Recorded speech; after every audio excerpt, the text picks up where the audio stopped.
Seja bem-vindo ao Seminário de Teologia e Vida Cristã, Palavra da Vida. Você está em mais um curso de teologia cuja proposta é fazer alargar o seu conhecimento na área teológica.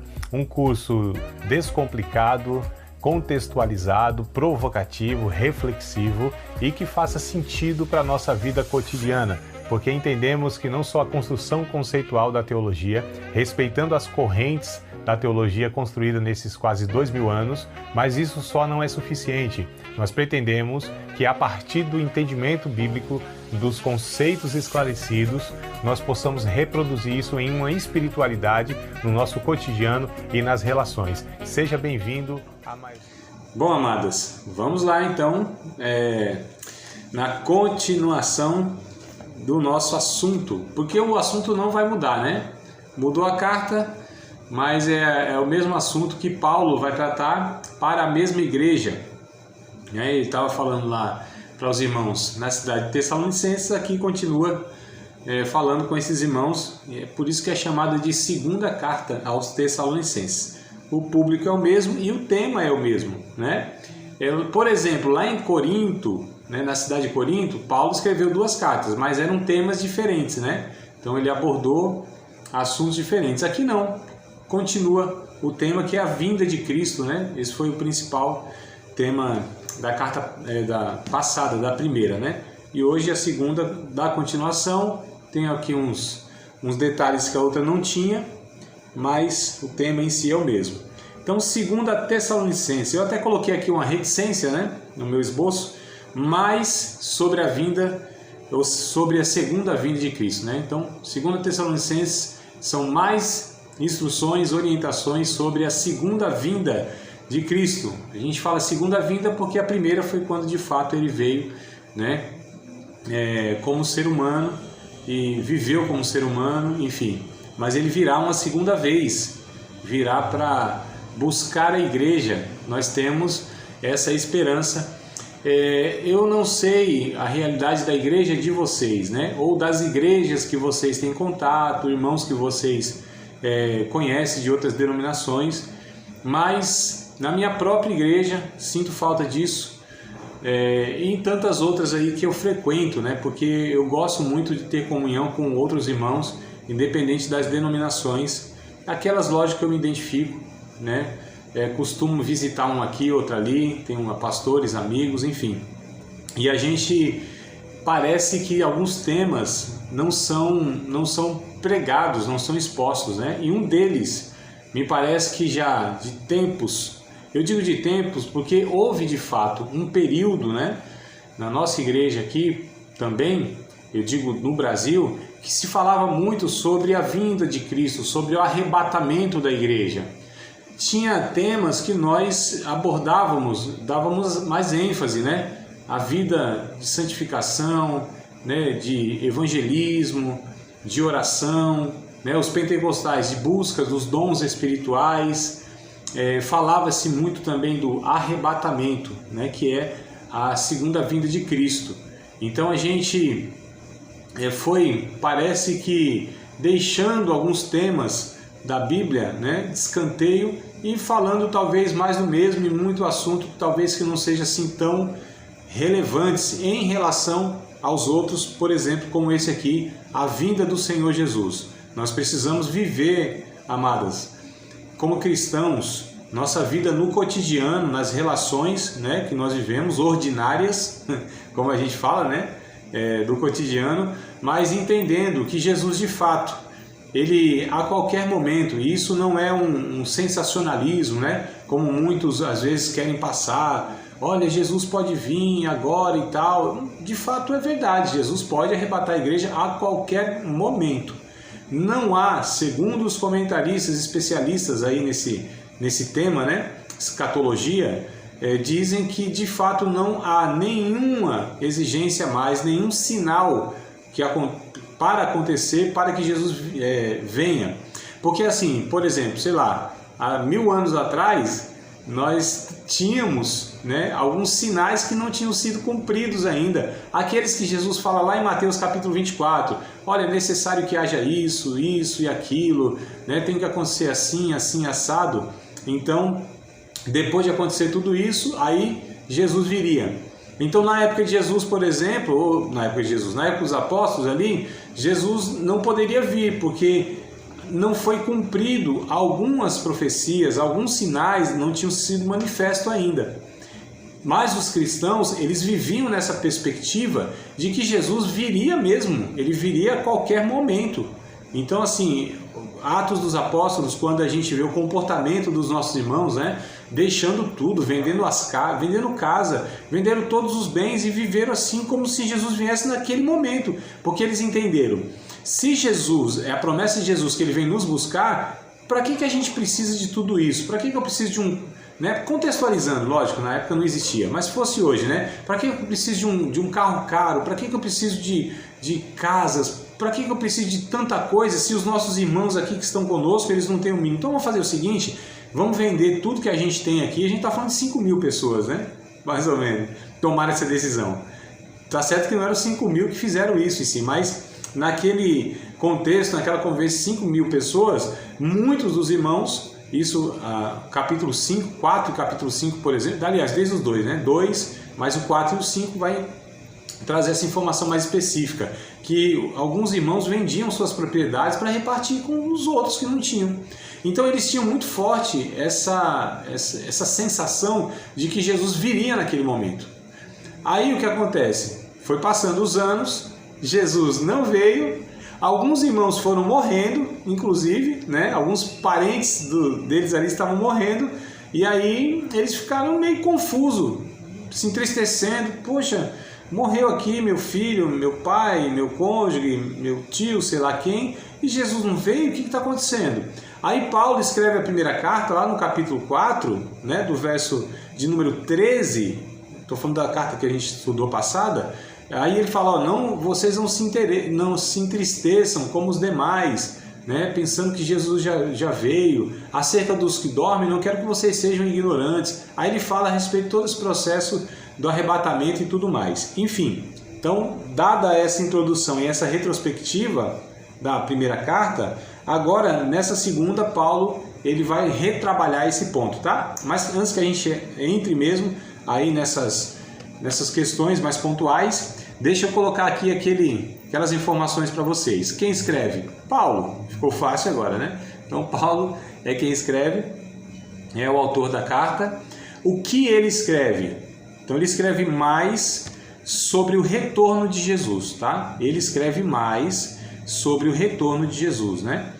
Onde ele escreve, para onde ele endereça? Para a cidade de Tessalônica, que nós aprendemos já, né, mais ou menos assim, onde se situa, né, essa carta, ou desculpa, essa cidade de Tessalônica, hoje chamada de Salônica, não é isso? Só confirmando aqui a localização e tudo mais, é isso mesmo.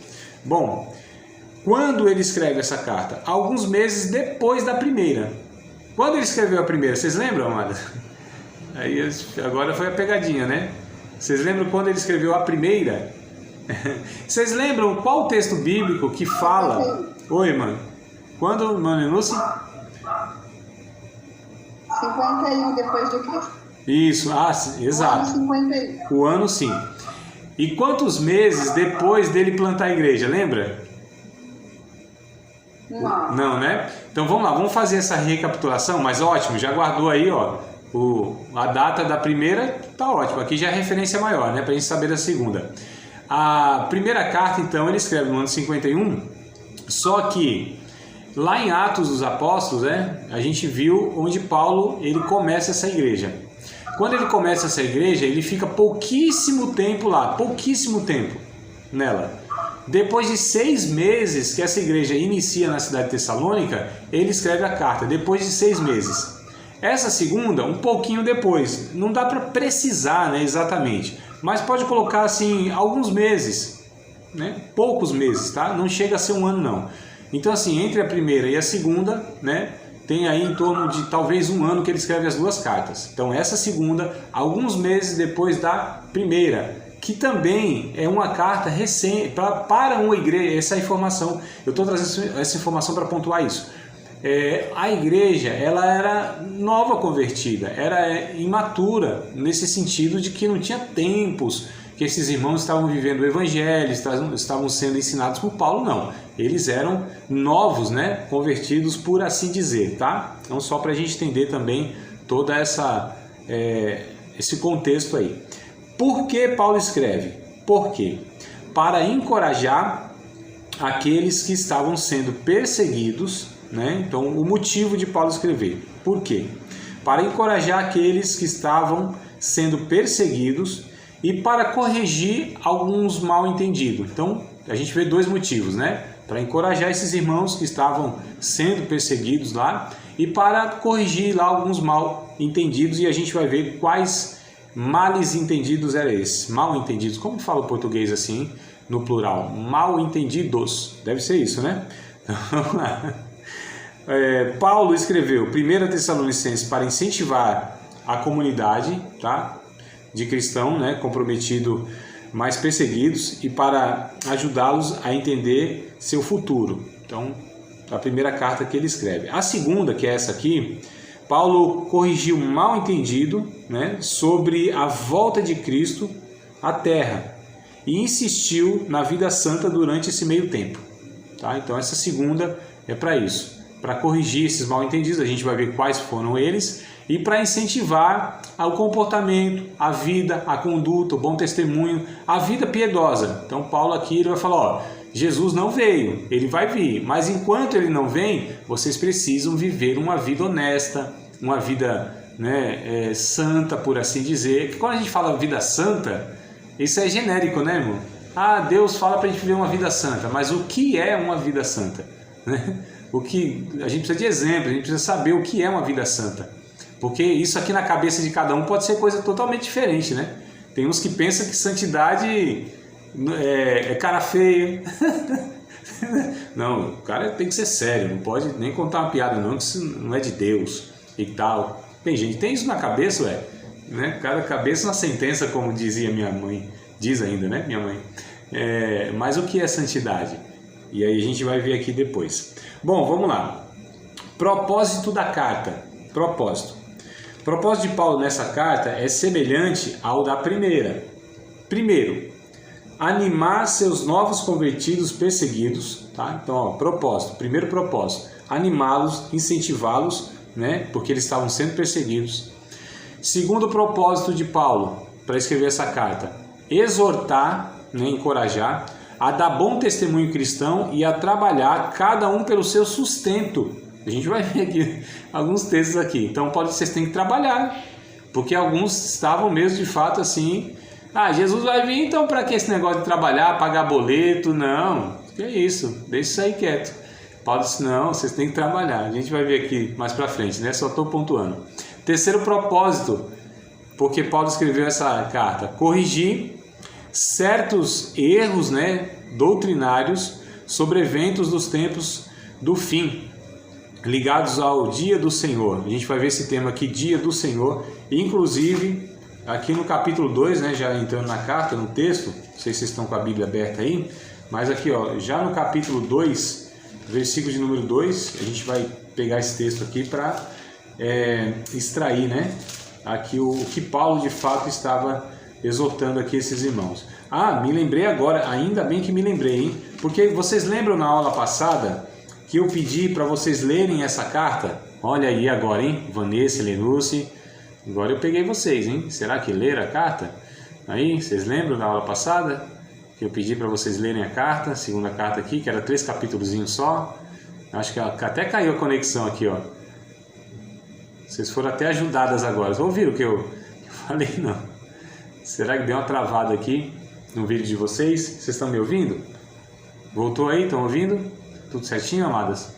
Me dê um sinalzinho de vida. Tá tudo certo? Tá mais ou menos? Mas ouviram o que eu falei? Não, né? Que na semana passada eu sugeri que vocês lessem essa carta aqui, que eram 3 capítulos só, né? E, havendo dúvida, vocês já fariam uma pergunta no começo da aula, né? Não sei se vocês têm aí, porque o Valdir e a Samara me mandaram lá no Zap, tá? Embora eles não estão participando, mas mandaram a questão e eu vou, inclusive, já aproveitar esse momento aqui para responder a pergunta deles, tá? Se vocês leram, tiverem alguma questão aí, por favor, vocês me falem, tá? Eu vou só confirmar aqui qual foi a dúvida deles, né? Lembro, mas eu quero confirmar aqui para ver se é isso mesmo que eles me mandaram aqui no... Não, eles mandaram no grupo mesmo. Coisa boa, deixaram aqui no grupo, ó. Tá vendo? É isso aí mesmo. Bom, a pergunta deles é a seguinte. Até aqui, ó. Pai do Senhor, pastor. Para vocês ouvirem. Vou deixar aqui a nossa dúvida como combinado, né? Que após a leitura, o Senhor pediu para que a gente apresentasse as dúvidas para já no início da aula estar esclarecendo. Tá? Então vamos deixar a nossa dúvida aqui, aí assim que a gente assistir a aula, a gente já vê a explicação do pastor. Amém? É a respeito dessa doutrina falsa aqui que é apresentada na carta de Tessalonicenses, né? Falando da volta do Senhor. Eu queria que o senhor explicasse mais ou menos assim, clareasse mais que doutrina era essa, quem era o próprio povo que estava distorcendo a palavra de Deus, ou era uma outra religião que estava sendo implantada ali naquele momento e a carta veio para esclarecer a mente do povo? Bom, vocês ouviram, conseguiram ouvir o áudio? Ficou claro para vocês? A dúvida? São duas perguntas, na verdade, né? Que doutrina era essa, né, que Paulo estava corrigindo, e quem eram essas pessoas que estavam ensinando, então, esses ensinos distorcidos? Então, primeira coisa, a doutrina, né? O segundo Tessalonicenses aqui, ó, segunda carta, capítulo 2, verso 2, está escrito assim, ó. A gente vai pegar esse texto depois um pouquinho mais para frente de novo, tá? Que não vos movais facilmente do vosso entendimento, nem vos perturbeis, quer por espírito, quer por palavra, quer por epístola, como de nós, como se o dia do Senhor já estivesse perto. Então, qual era a doutrina? Primeira pergunta do Valdir, né? Qual era a doutrina? Qual era o ensino que eles estavam ensinando? De uma forma errada. É que Jesus já tinha vindo. Jesus já veio e vocês ficaram aí. Olha só. E quem eram essas pessoas? Bom, algumas pessoas que faziam parte da comunidade aqui da igreja de Tessalônica, tá? Não se sabe exatamente se era um líder, né? Mas eram alguns irmãos que tinham essa opinião e falavam isso, né? A gente precisa entender que essas igrejas do Novo Testamento, elas são um pouco diferentes das nossas de hoje, né? Porque as nossas de hoje, quem é que fala, quem é que tem essa oportunidade de falar? Geralmente líderes, apenas líderes, né? Geralmente pregar, ensinar dessa forma que a gente tem. Aqui não. Então, assim, no culto público, né? Tinha-se de fato pessoas que eram mais designadas para ensinar, mas você tinha essa liberdade e muitos falavam, né? E aí tinha um grupo aqui, ou alguns irmãos, que eles traziam essas informações. Ele fala, não, Jesus já veio, e como a gente não tinha todo esse Novo Testamento pronto, né? E ó, tanto é que eles não tinham essa segunda carta de Paulo, tinha a primeira. E aí o que acontece? Era um grupo ou alguns irmãos da cidade de Tessalônica, tá? Então essas duas dúvidas eram: que doutrina era? Era a distorção de que Jesus já tinha vindo, e quem eram essas pessoas? Alguns irmãos da própria igreja que estavam ensinando isso, tá? Vocês leram ou tem alguma dúvida? Não? Tá tudo certo? Posso seguir? Nem leram e nem tem dúvida, né? Tá certo. Tudo bem. Ficou minha sugestão para ler, quem sabe a próxima dá certo. Vamos lá, amadas. O tom da primeira carta de Paulo é de uma ama que cria os seus filhos. Ó, vamos lá para a primeira carta para fazer essa comparação. Na primeira carta, no capítulo de número 2, versículo de número 7, né? Então, a primeira carta, né, de Paulo é de uma ama, né, que cria os seus filhos. Vocês sabem o que é uma ama, né? Uma ama. Aí em São Paulo, ama é o posto de saúde lá, mas não é isso que eu estou falando, não. Ama, né? Seria... tem aquela ama de leite, né, que chama quando a mãe não pode amamentar, né? Uma outra mulher amamenta o filho dela e até cria mesmo, né? A ama seria aí uma pessoa que cuidaria, né? Criaria o filho da outra pessoa que, por um motivo ou por outro, precisava dessa ama aí, tá bom?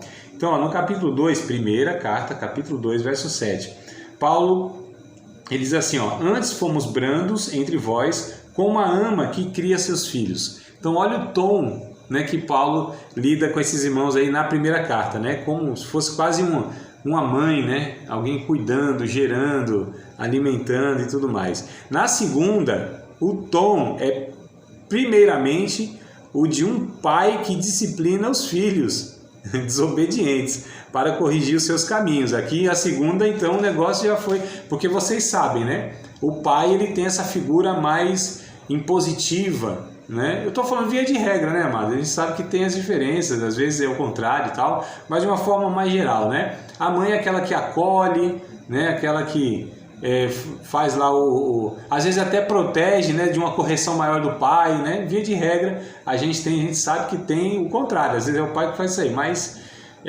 falando aqui de uma forma mais geral, né? E então a primeira carta, Paulo é mais brando, ali a segunda não, já é como um pai, e ele mesmo fala no capítulo de número 3, verso 7, segunda carta, capítulo 3, versículos de número 7 até o 12. Então vou pegar esse trecho aqui só para a gente ver o tom que Paulo ele usa aqui, né? Então, 2 Tessalonicenses 3, 7 ao 12. Porque vós mesmos sabeis como convém imitar-nos, pois que não nos ouvemos desordenadamente entre vós, nem de graça comemos o pão de homem algum, mas com trabalho e fadiga, trabalhando noite e dia, para não sermos pesados a nenhum de vós. Não porque não tivéssemos autoridade, mas para vos dar em nós mesmos exemplo, para nos imitardes. Porque quando ainda estávamos convosco, vos mandamos isto, que se alguém não quiser trabalhar, não coma também. Boa sugestão, né? Quer trabalhar? Não, meu filho, também não come, tá tudo certo. Verso 11. Porquanto ouvimos que alguns entre vós andam desordenadamente, não trabalhando, antes fazendo coisas vãs. E a esses tais, porém, mandamos e exortamos por nosso Senhor Jesus Cristo, que trabalhando com sossego, comam o seu próprio pão.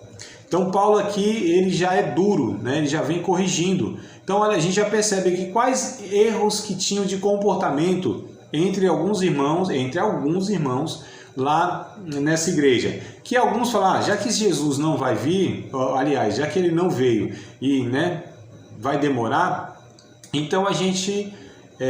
aliás, desculpa, eu estou confundindo aqui a coisa.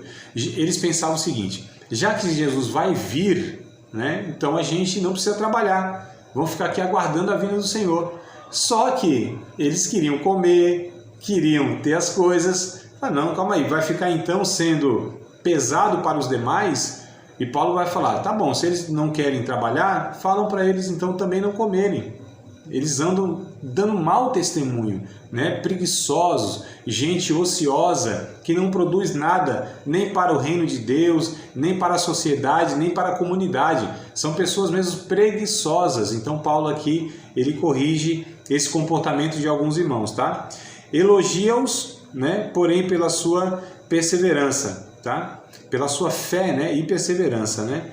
E volta a encorajá-los também, né, a permanecer fiéis às perseguições. Quando a gente lê o capítulo 1, vocês estão percebendo que na igreja você tinha grupos. Quando eu falo grupos, não é que era um grupo formado e tal, mas você tem alguns irmãos que eles são mais maduros e outros são menos maduros. Uns que, de fato, dão bom testemunho e outros que dão mau testemunho. Amados, isso aqui é igreja. A gente hoje fica meio assim, né? A igreja do Novo Testamento, isso aqui é igreja. Não é de hoje que a gente luta com, às vezes assim, nossa, mas tem gente na igreja que é assim, que é assado. Sempre houve a igreja, meu Deus do céu. É gente, é ser humano, é níveis de maturidade. Na igreja a gente tem isso, diversidade de dons, níveis de maturidade, de conversão. Gente que não é convertida frequenta a igreja, infelizmente, até mesmo às vezes em função de liderança, que eu acho que isso é grave, né? Isso aí já é bem grave, né? Porque enquanto está ali entre aspas, no nível de membro comum, está no processo. Se é convertido ou não, está ali, vai ouvir o evangelho, vai ser tratado ali. É imaturo? Está no processo, vai uma hora ou outra, né? Se tem uma liderança que tem essa maturidade, essa pessoa ela vai sendo amadurecida ao longo do tempo, ou não, sei lá, relativo. Mas o que eu quero dizer é ser humano, é juntamente ser humano. Então a gente tem gente convertida e não convertida, sempre houve isso, amados. A gente romantiza muito essa questão, é igual casamento. Nós sabemos, né? Nós aqui que estamos participando e os outros demais aí que participam, não estão agora ao vivo, mas participam. Casamento, meu Deus do céu. Casamento é a diversidade, é a dificuldade, é convívio de dois seres humanos que estão em construção também, né? Às vezes, um chega na maturidade antes do outro, compreende melhor as coisas, e aí vai ter que suportar mais, porque amadureceu antes, né? Vai sofrer um pouco mais, né? Dificilmente os dois amadurecem assim, num nível de maturidade semelhante, né? Então você tem uma série de fatores, enfim. Mas é isso, é casamento, é relacionamento, é igreja, sem nenhuma novidade. Só que aqui em relação à igreja que nós estamos nos referindo, isso precisa ser corrigido, né? Isso não pode ser assim, não é assim mesmo e deixa para lá. Não. Paulo, ele vai instruir, ele vai elogiar os irmãos, ele vai falar, vocês perseveram na fé, né? Nessa perseguição. Glória a Deus, dou graças a Deus por vocês, continuem assim. E vocês aqui que não compreendem, estão dando mau testemunho do Evangelho, vocês precisam ser exortados e tal. Então Paulo vai trabalhando no geral aí. Ó. No capítulo 1, como eu falei, verso 3 ao 7, né, vou ler aqui com vocês, diz assim, ó, sempre devemos, irmãos, dar graças a Deus por vocês, como é de razão, porque a vossa fé cresce muitíssimo, e a caridade de cada um de vós aumenta de uns para com os outros, de maneira que nós mesmos nos gloriamos de vós nas igrejas de Deus, por causa da vossa paciência e fé, e em todas as vossas perseguições e aflições que suportais. Olha, Paulo falava bem dos Tessalonicenses em outras igrejas, né? Verso 5. Prova clara do do justo juízo de Deus, para que sejais havidos por dignos, né? Havidos, isso mesmo, eita palavra estranha. Sejais havidos por digno do reino de Deus, pelo qual também padeceis. Se de fato é justo diante de Deus, que dê em paga a tribulação aos que vos atribulam, e a vós que sois atribulados, descanso conosco, quando se manifestar o Senhor Jesus desde o céu, com os anjos do seu poder. Então a gente vê Paulo aqui elogiando a perseverança, a fé desses irmãos, né? Então não é só paulada, não é só correção, não é só bronca, né? A gente tem Paulo aqui também elogiando essa fé, essa perseverança, né? E até Paulo, entre aspas, se orgulha e fala do comportamento desses irmãos em outras igrejas também, que ele tem contato, que ele plantou e tudo mais. A gente aprende com isso, né? Extraindo aqui, né? Malenus, que não me deixou aqui desamparado sozinho. A gente percebe aqui também o ensino que o Evangelho nos dá, da gente fazer isso com as pessoas, né? A gente dá bronca, a gente corrige, mas a gente elogia, reconhece também a bênção de Deus, os acertos, né? A gente precisa entender e ter esse equilíbrio, né? Isso aí é um ânimo para as pessoas. É muito bom quando uma pessoa, de uma forma sincera, honesta, vem e nos elogia e nos abençoa, né? A gente precisa saber receber isso, sem orgulho, sem soberba, sem essas questões. Mas isso é um ânimo, né? Por exemplo, eu como professor, quando o aluno me elogia, diz que a aula foi proveitosa, foi boa, poxa, isso é bom para mim, isso é uma bênção, isso me anima, me anima. A gente já aprendeu a não se ensoberbecer, não se orgulhar, a gente sabe que se isso aconteceu é glória a Deus, é a graça de Deus, mas é bom porque a gente percebe que o Espírito Santo está trabalhando em nós, está nos usando para abençoar pessoas, né? Eu dei um exemplo meu, né, com vocês, a respeito de professor e alunos, mas isso vale para tudo na vida. Um filho, de repente, a gente vai lá e elogia, filho, parabéns, você acertou, né? Que orgulho, Deus te abençoe e tal, né? Para alguém e tal, olha, como você fez bem isso aqui, poxa, que coisa boa, Deus te abençoe. A gente, né, dá esse incentivo uns para os outros de uma forma honesta, sincera, né? É a injeção de ânimo, é o combustível e tudo mais. Então Paulo, ele fazia isso também aqui e por tabela a gente aprende também que a gente deve tratar uns aos outros assim. Bom, vamos lá. A seção principal da carta trata do dia do Senhor, tá? No seu aspecto escatológico, né? Vamos ler o capítulo 2, verso 1 em diante? Então vamos lá. Chegou em tempo aqui, viu, minha amada? Tu que foi ali na cantina, né? Foi ali na cantina. Dá merenda para os meninos.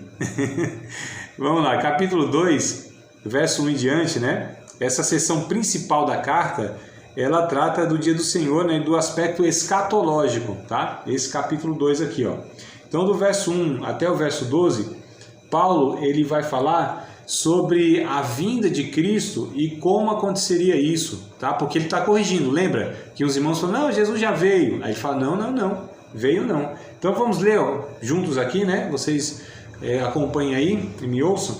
Ora, irmãos, rogamo-vos pela vinda de nosso Senhor Jesus Cristo e pela nossa reunião com Ele, que não vos movais facilmente do vosso entendimento, nem vos perturbeis, quer por Espírito, quer por palavra, quer por epístola, como de nós, como se o dia do Senhor já estivesse perto.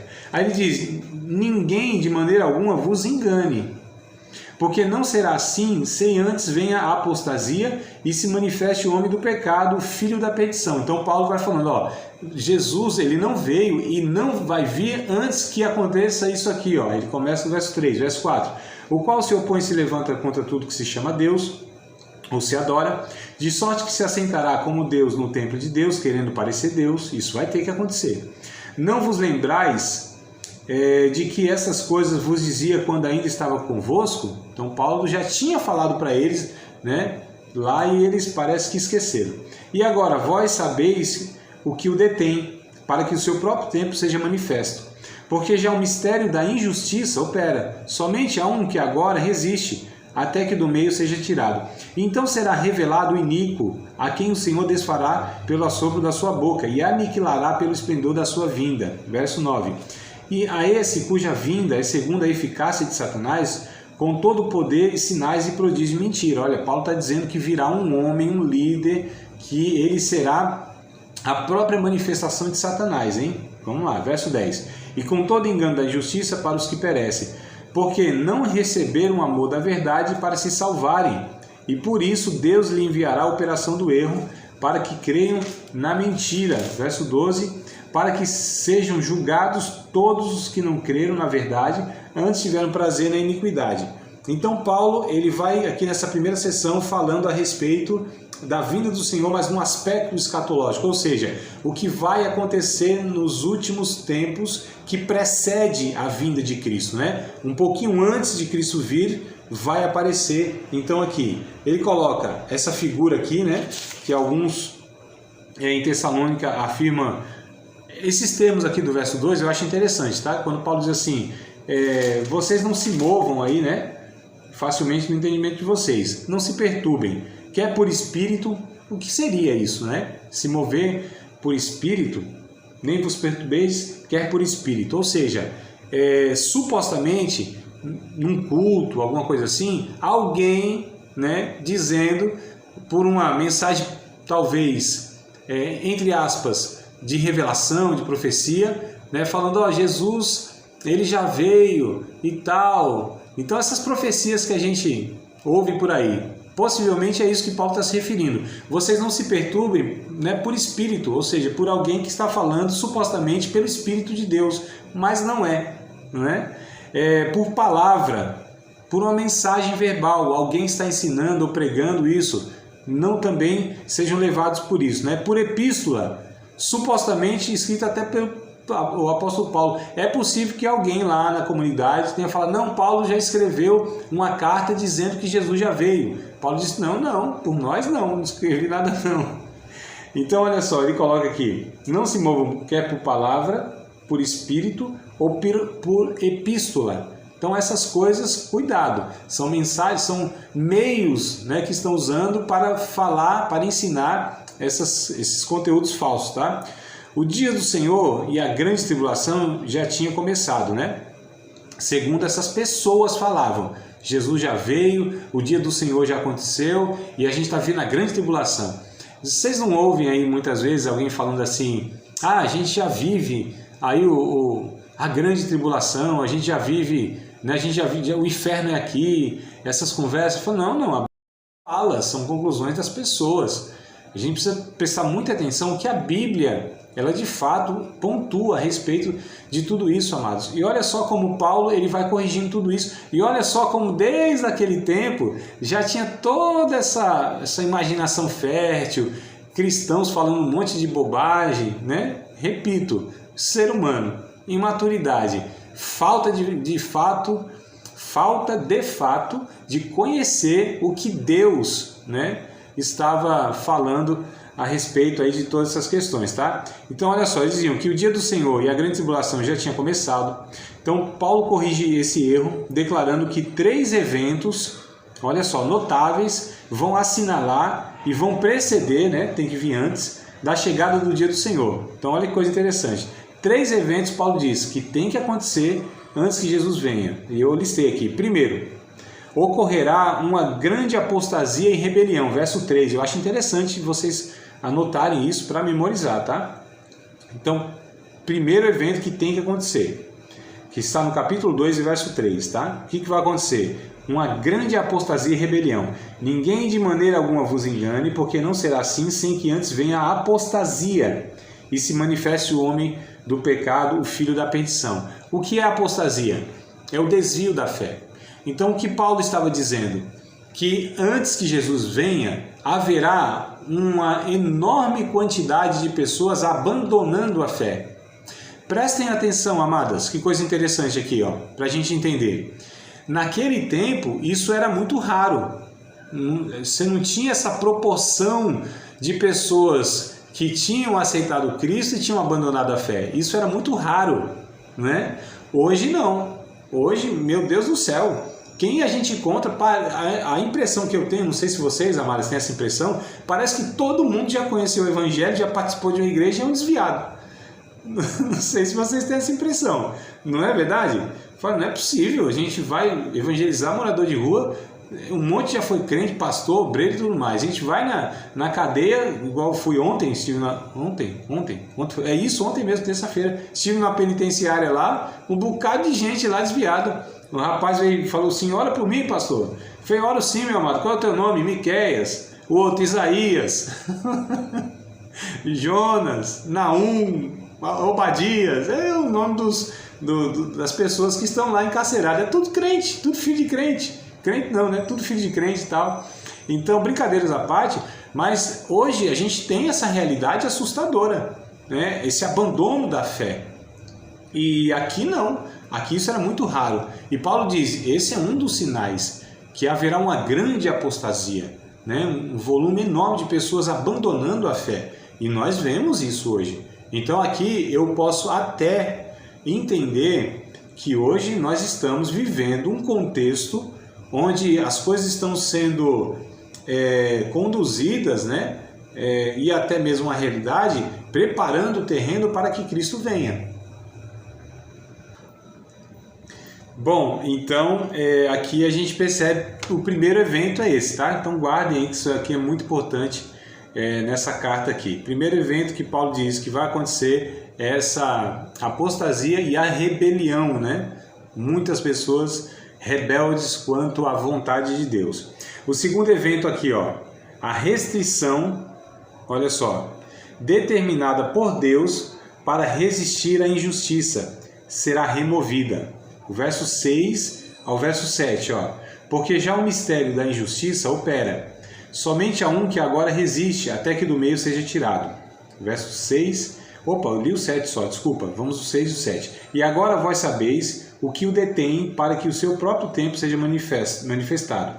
Porque já o mistério da injustiça opera, somente há um que agora resiste até que do meio seja tirado. Preste atenção aqui nessa fala de Paulo, né? O que Paulo está dizendo é que, embora haja, né, essa forte injustiça no mundo, a maldade em si no mundo, mas isso aqui só não está pior porque existe uma ação de Deus detendo isso aqui. Alguns pensam que por causa da igreja estar na terra, a ação do Espírito Santo, né, dessa manifestação poderosa, salvando, libertando pessoas, usando a sua própria igreja, né, para estar preservando as questões morais, éticas, né, e até espirituais, refreando esse poder do mal, né, quando Jesus vier, isso vai ser retirado. Quando isso for retirado, aí sim, o anticristo, toda essa maldade, ela será manifestada de uma maneira assustadora que a gente vê em Apocalipse mesmo, no livro de Apocalipse, né? Que nos últimos tempos mesmo, isso aqui, esse mundo vai ficar insuportável.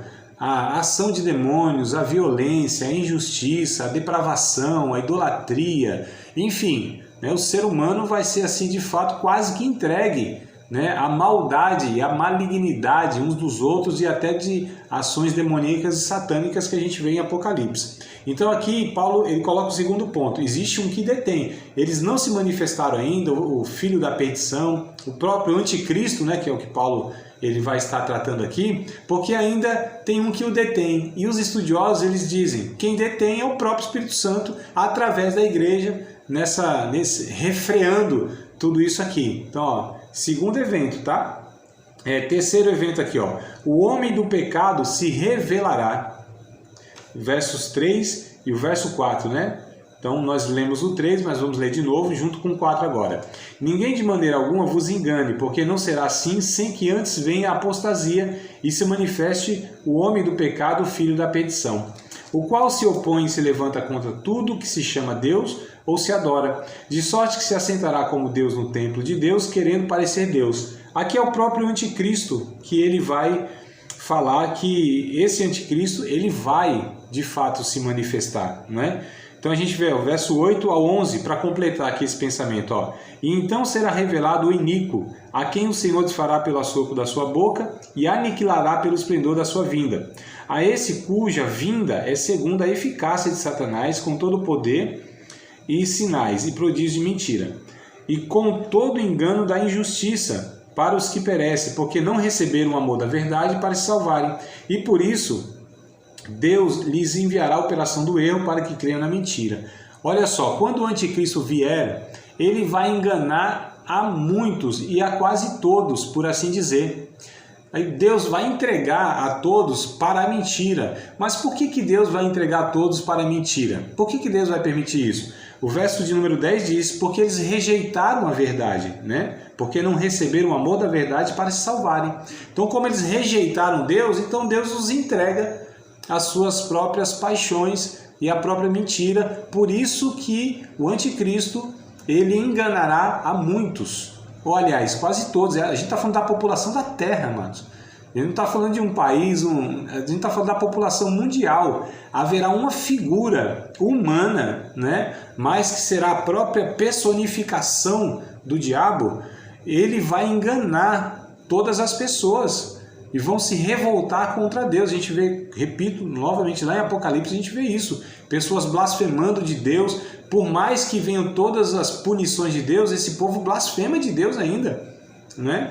Então vão ser enganados de fato. Jesus até disse, né? Se os tempos não fossem abreviados, até os escolhidos, eles estariam enrascados aí nesse tempo, tá? Então Paulo repreende aqueles que na igreja estavam se aproveitando da expectativa, né? Da iminente volta de Cristo, como desculpa para a ociosidade, né? Então exorta esses crentes a serem diligentes e disciplinados no seu viver. A gente vê isso aqui no capítulo 3, versos 6 ao 12. 6 ao 12, ó.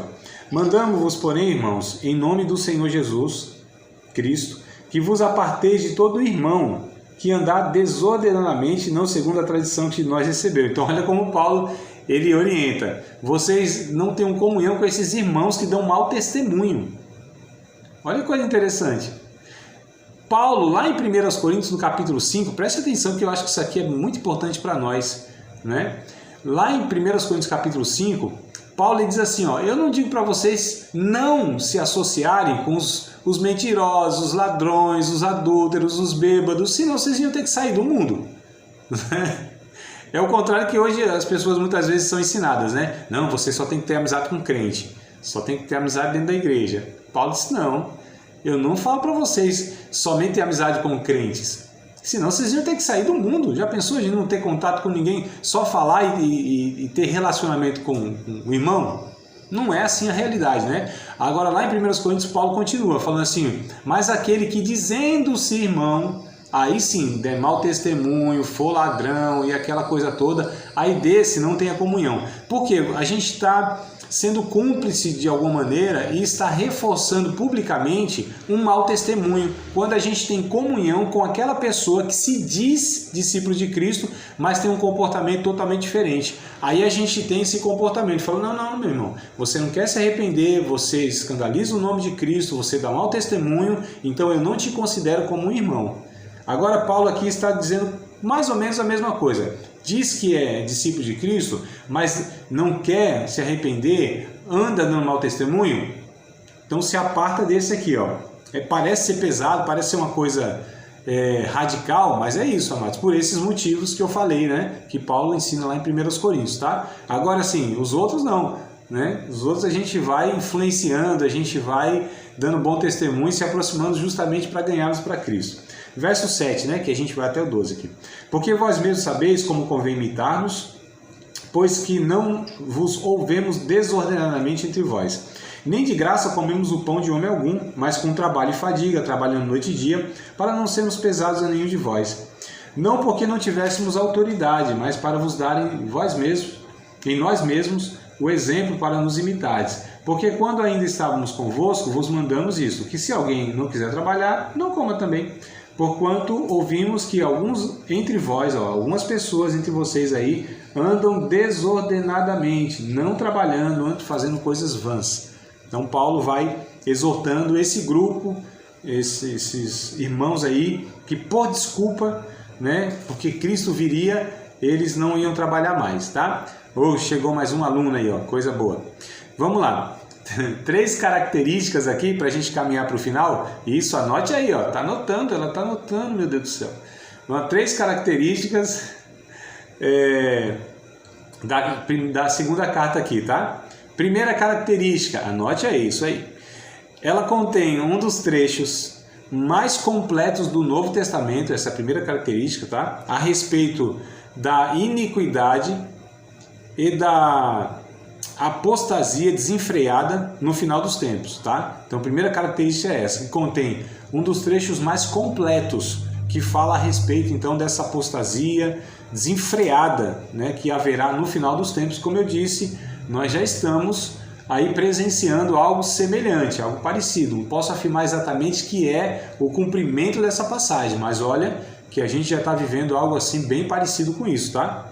Segunda característica, o justo juízo de Deus vinculado à segunda vinda de Cristo, né? É descrito aqui, no caso, em termos apocalípticos, como no livro do próprio Apocalipse. Então, quando a gente vê o capítulo 1, verso 1 ao 10, e o capítulo 2, verso 8, esses 2 trechos nós já lemos, né? Mas se vocês quiserem anotar aí, capítulo 1, verso 6 ao 10, e o capítulo 2, verso 8. Então, aqui ele vincula, né, a vinda de Cristo, né, a segunda vinda de Cristo, melhor dizendo, e o juízo de Deus simultaneamente ou fazendo parte de todo esse evento aí. Tá? Então, segunda característica dessa carta é isso. Terceira e última característica, emprega termos descritivos do anticristo, que não se acham em outras partes da Bíblia. Olha que coisa interessante. Então, aqui Paulo emprega termos que descrevem, né, o anticristo, que não está em outra parte da Bíblia. A gente não encontra essas descrições como ele coloca aqui no capítulo 2, verso 3 e o verso 8, tá? Então, no capítulo 2, verso 3 e 8, tem uma descrição ali do anticristo, características do anticristo, né? Como ele será em alguns aspectos lá. Então, essa é a terceira característica, e não há descrição semelhante aqui nesse trecho em todo o Novo Testamento. Então, é uma coisa bem importante que essa carta traz para nós, tá bom? Então, resumindo, amadas, essa segunda carta, Paulo ele tem um tom mais enérgico, como um pai corrigindo seus filhos. Ele corrige então esses erros que estavam sendo ensinados a respeito da vinda de Cristo, que Cristo já tinha vindo e tudo mais. Então ele vai corrigindo isso. Ele diz, não é assim, porque antes que Cristo venha tem que acontecer isso, isso e isso, né? E haverá também a realidade de um homem no final dos tempos, que ele chama do iníquo, filho da perdição, que nós sabemos por outras passagens que ele se refere ao anticristo, né? Ele repreende os irmãos que andam vivendo ociosos, dando mau testemunho, preguiçosos, né? Ele incentiva a parte da igreja tessalônica que está sendo fiel mesmo em meio à perseguição, elogia a perseverança, a fé desses irmãos. Enfim, esses são os pontos principais que Paulo vem trazendo nessa segunda carta. Então aqui, embora sejam 3 capítulos bem curtinha, mas a gente percebe como são importantes os ensinos contidos nessa carta para a nossa vida, né? Vocês querem pontuar, questionar, né, aí fazer algum comentário, fica à vontade, a gente tem alguns minutinhos ainda. Se quiserem abrir o microfone e falar, fique à vontade. Não vale nota, pode falar. Se errar não tem problema. Tá tudo certo, amado? Pastor, então o anticristo se manifesta antes da vinda de Jesus. Não é que ele se manifesta antes, né? Ele de fato, assim, porque quando Jesus vier, o chamado arrebatamento, isso vai ser uma fração de segundo, Jesus vem e leva a igreja, e o anticristo, ele já surge, por assim dizer. Mas antes dele, ele surge, é um adulto. Então, nessa lógica é assim, irmã Vanessa. Por exemplo, se Jesus vier agora, nesse exato momento, e nos levar para a eternidade, né? Pensando nessa lógica aqui, ó. Jesus vem agora, nos leva para a eternidade. Aí, é lógico, eu estou aqui, né?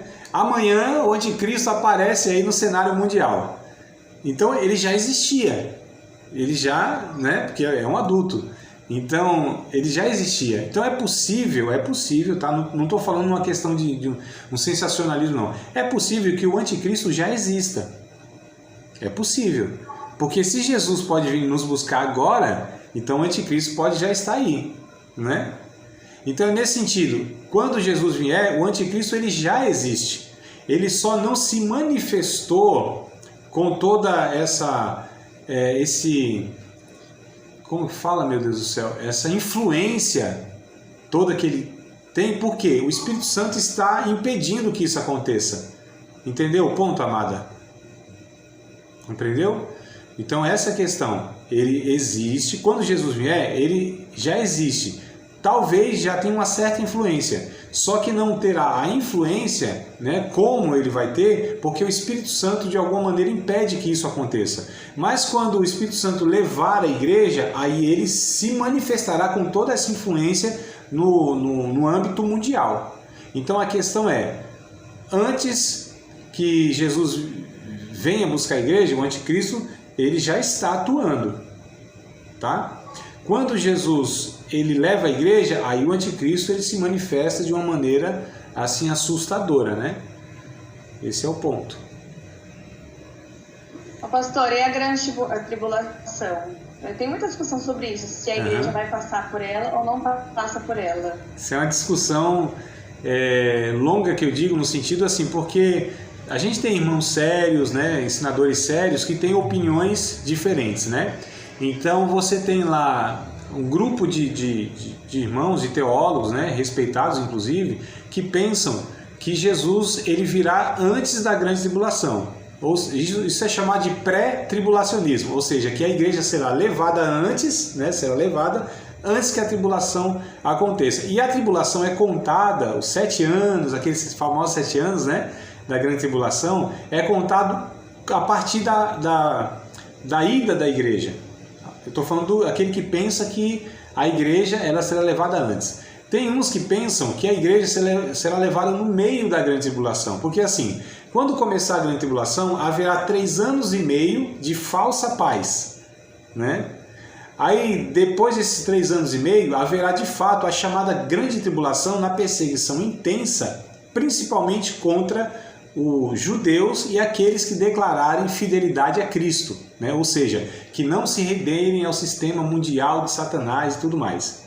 Esses são chamados de mid-tribulacionista. Eles acreditam que no meio da tribulação é que a igreja será levada. E tem os pós-tribulacionistas que acreditam que quando sim passar todos os 7 anos, porque a tribulação será um período de 7 anos, né?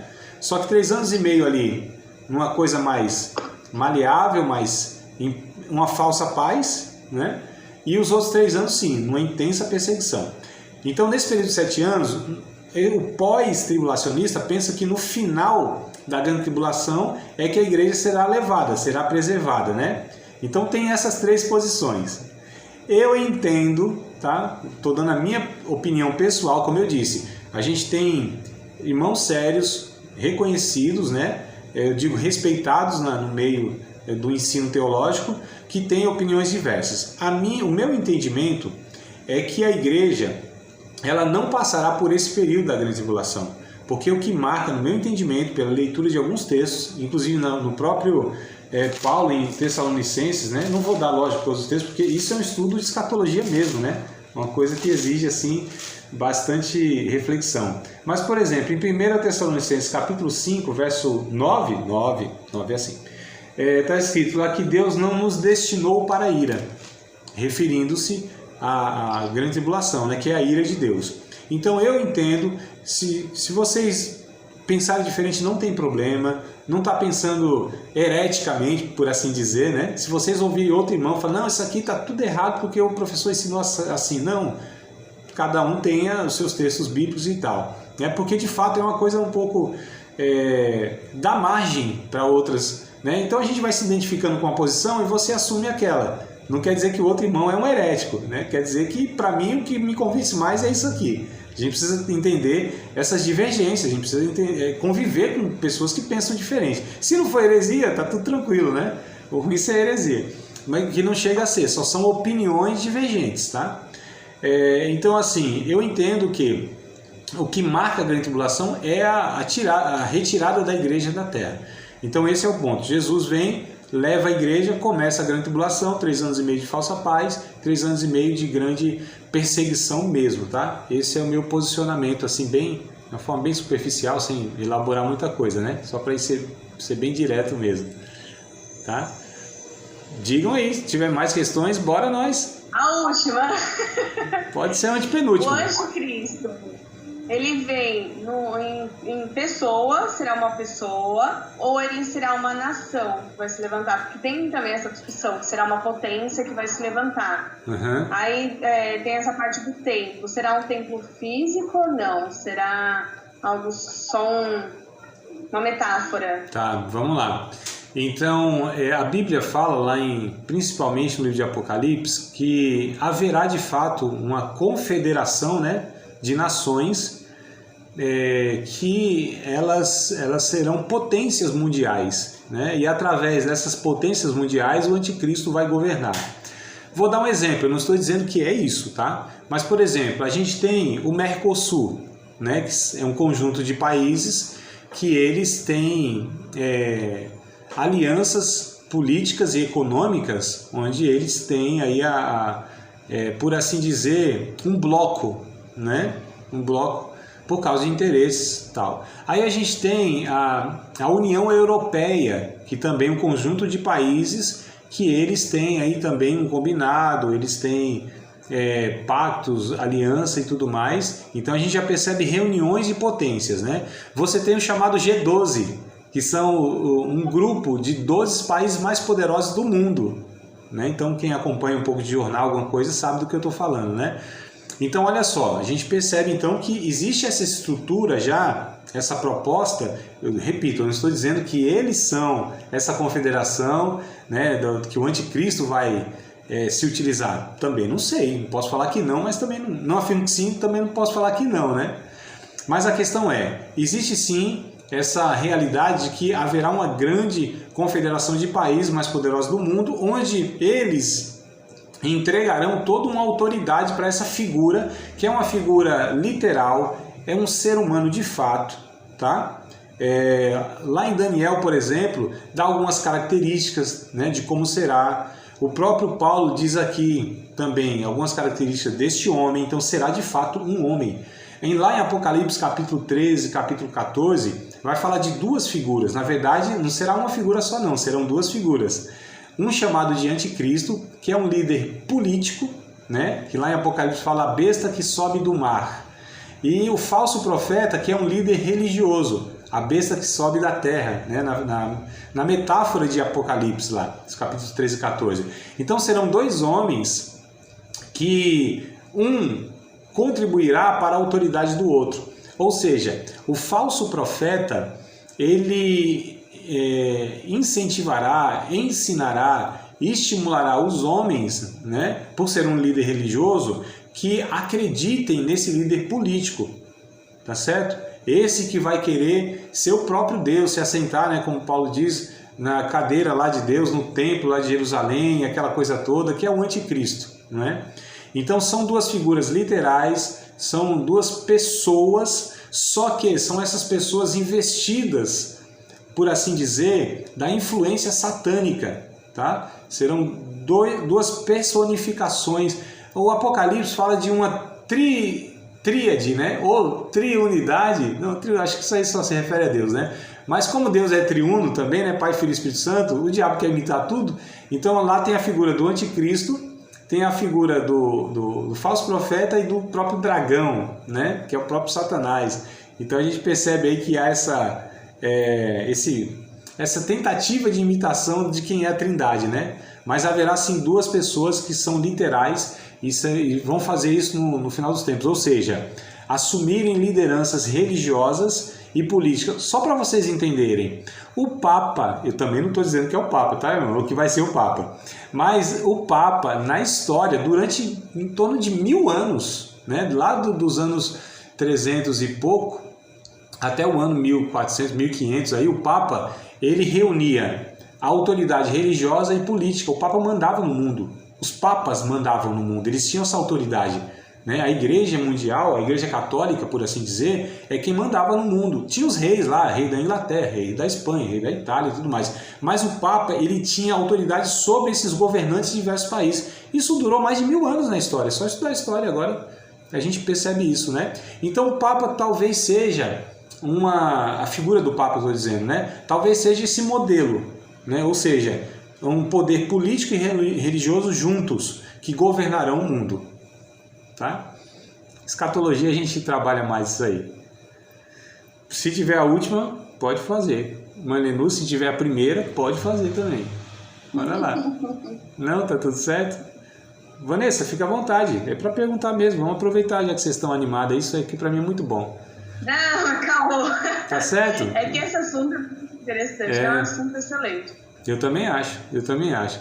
Se vocês quiserem aí, já vou deixar até gravado aqui para quem for assistir, né? Saber também. Se vocês quiserem, a gente pode ter um curso à parte só sobre escatologia. Aí coisa de talvez 6, 8 semanas. E aí a gente tira todas essas dúvidas e tantas outras mais aí. Estuda todos os 404 versículos de Apocalipse. Estuda o Daniel, né? Que é o chamado Apocalipse do Antigo Testamento. Estuda partes de Zacarias e outras partezinhas lá do Antigo Testamento também, que falam sobre a escatologia. Que escatologia não é só o livro de Apocalipse, né? Apocalipse é o principal livro, mas dentre outros, como a gente viu aqui, o próprio Tessalonicenses, né, vem trazendo essas informações. A gente estuda capítulo 24 de Mateus, né, que é onde Jesus, né, ele vai falando de uma série de acontecimentos dos últimos tempos. Então fica aí o convite para a gente fazer um curso à parte, tá? Até de especialização, quem sabe, em escatologia. Então 8 semanas, quem sabe no máximo 10 aí, 2 meses, 2 meses e meio, a gente pode fazer a parte. Monta um grupinho aí e bora lá, e eu dou um certificado para vocês como especialidade em escatologia. Bora? Você acabou de participar de mais uma aula de um dos nossos cursos, Seminário de Teologia, Vida Cristã, Palavra da Vida. Espero que tenha te abençoado, não só alargado o seu conhecimento teológico, mas que tenha também atingido o teu coração para que você possa a cada dia mais reproduzir a vida de Deus nas suas relações cotidianas. Se você ainda não é aluno oficial de um dos nossos cursos, se inscreva aqui no contato que vai aparecer do WhatsApp. Também nos siga nas redes sociais, se inscreva no nosso canal, compartilhe à vontade e Deus